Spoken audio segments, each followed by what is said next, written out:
बहुत सारे जो हमारे साथी थे वो भी ऐसे ही डिप्रेस थे कि पता नहीं हमारे दूसरे साथी कहाँ गए हैं, क्योंकि उस वक्त कुछ पता नहीं चल रहा था कि कौन किस तरफ गया है। कुछ लोग आए ज़बरदस्ती खींच ले कि भाई चलो दूसरा बम ब्लास्ट होने वाला है, आप इमरजेंसी खाली करके निकल जाए।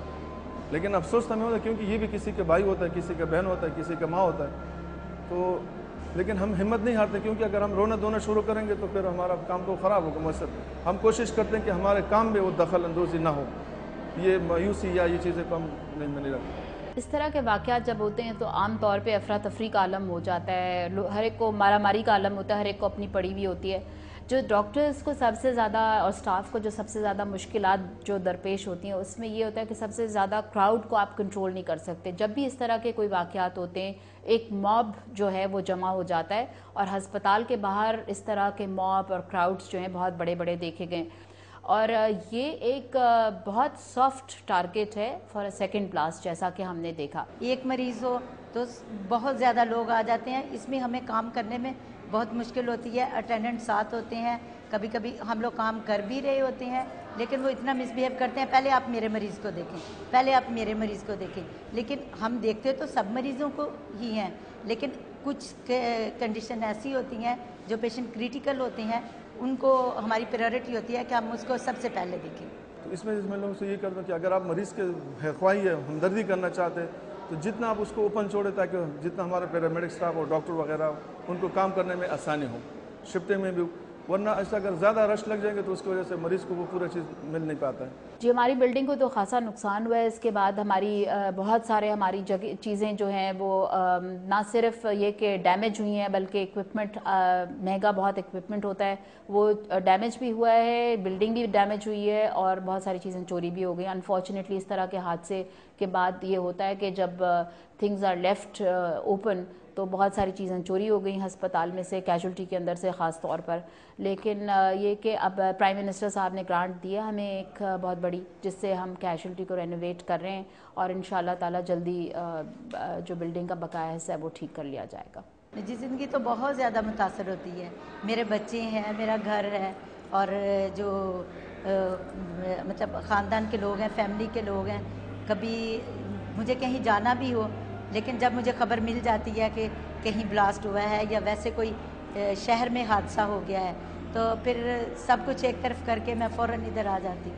अक्सर हमारे साथ तो ऐसा हो ही जाता है कि जब भी कभी आदमी की पर्सनल लाइफ में कुछ हो और उस वक़्त कुछ ऐसा हादसा हो जाए तो you have to, duty comes first. मेरा ख्याल से duty has always come first for all of us, और हमने कभी भी बैक सीट नहीं ली जब इस तरह की कोई बात हुई हो। हमें तो बड़ा सुकून मिलता है कि किसी भी काम आ जाए, लोगों की दुआएं मिल जाती है। और वैसे भी आप कहीं भी जाएं, लेकिन अल्लाह ताला ने जो इस मेडिकल में हमें इज़्ज़त दिया हुआ है, मैं इससे बहुत खुश हूँ। अल्फा 120 इमरजेंसी 120 जी, मुखातिब मरकज मुखातिब 120 फटाफट रवाना हो जाए।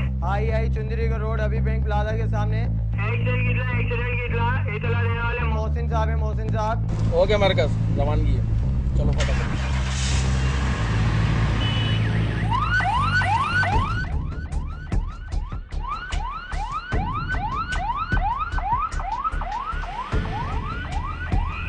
एम्बुलेंस को रास्ता दें।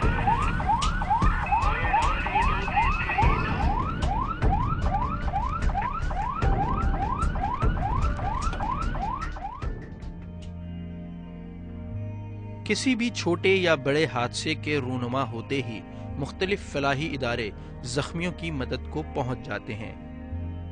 इन फलाही इदारों के रजाकार किसी भी सूरत हाल से निमटने के लिए हमेशा तैयार रहते हैं। मैं ईदी EMS सर्विस का इंचार्ज हूँ यहाँ पर। मैं यहाँ ईदी एम्बुलेंस में मरकज़ में 115 पे ऑपरेटर हूँ। मुझे यहाँ पे 10 साल हो गए मरकज़ के अंदर। मुझे 6 साल हो गए। जितने भी RTA या मतलब जितने भी मेडिकल इमरजेंसीज होते हैं उन सबको मैं यहाँ पर सिर्फ बैठ के डील करता हूँ। जो कराची में वाक़यात हादसा होते हैं उसकी इंफॉर्मेशन मीडिया तक पहुँचाता हूँ मैं। रॉन्ग कॉल्स को अटेंड करना और फिर इमरजेंसी, ये बहुत ज़रा मसला होता है इनको। दूसरा रॉन्ग कॉल्स में ये भी होता है कि आपको गलत इन्फॉर्मेशन भी देते हैं, तो इस चीज़ को भी समझना होता है काफ़ी। इस चीज़ को देख के जो है काम बहुत मुश्किल लगता है।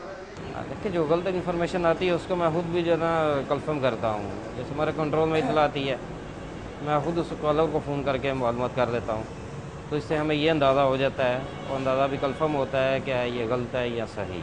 तकरीबन रोज़ाना जो है ना 500-600 700-800 मरीज़ों का हम हॉस्पिटल वगैरह मुंतकिल करते हैं। हॉस्पिटल से घर। 115 की लाइन पे जब कोई इमरजेंसी कॉल आती है तो नोट करते हैं उसका।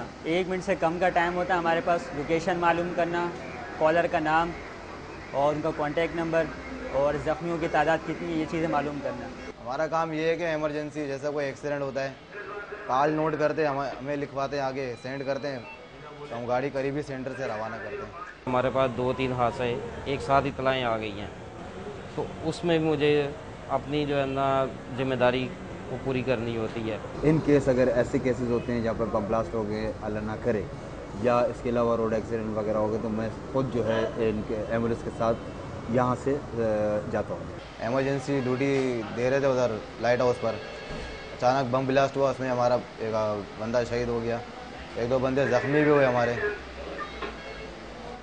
और इसके अलावा ये जिना हॉस्पिटल में हुआ था ब्लास्ट, इसके अंदर भी हमारा नुकसान हुआ है, हमारे बंदे ज़ख्मी हुए हैं, गाड़ियाँ तबाह हुई है। कि शुरू में तो मतलब ये था कि थोड़ा सा बंदा जो है डिप्रेशन में चला जाता था, लेकिन अब ये कि मतलब एक हैबिट आप कह लें कि हम हर चीज़ देख रहे होते हैं, उस हवाले से फिर चल रहे होते हैं।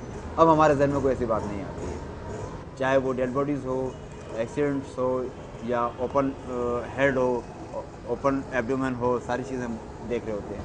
देखिए, अगर कोई बड़ा हादसा होता है, कुछ लोग मुश्किल हो जाते हैं, उसमें हमारी गाड़ी रुकती नहीं है, क्योंकि हम तो एक अच्छा काम के लिए जा रहे होते हैं।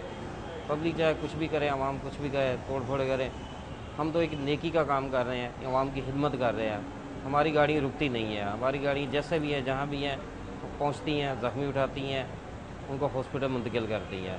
ये समझ लें कि ये जो हम काम कर रहे हैं, ये हमारा जज्बा है कि हम किसी की खिदमत में पेश रहें, हम खिदमत करें ताकि आवाम को हमारे खिदमत से कोई ना कोई फ़ायदा पहुँचे।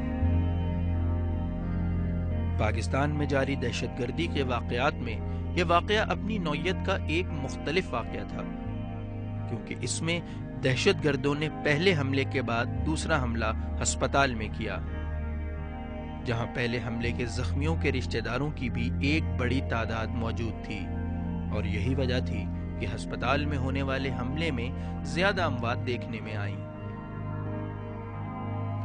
नाजरीन, हर दहशतगर्द हमले के बाद मासूम जानें तो ज़ाया होती ही हैं, लेकिन इस हमले में फलाही इदारों के रज़ाकारों और हस्पताल के तब्बी अमले के निशाना बनने के बाद इस हादसे ने इनके जहनों पर गहरे असरात छोड़े हैं, और आवाम की खिदमत में मगन इन लोगों की जिंदगियां भी अब खतरे से खाली नहीं।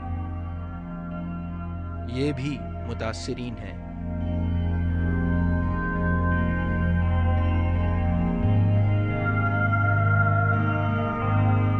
4 घंटे हो गए, कोई फोन नहीं।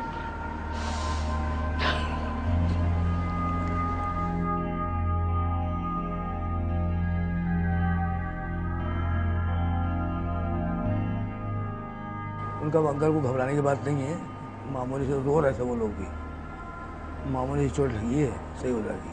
अचानक एक धमाका हुआ और बस फिर मुझे नहीं पता चला मतलब कि मेरे साथ क्या हुआ है और क्या नहीं हुआ है।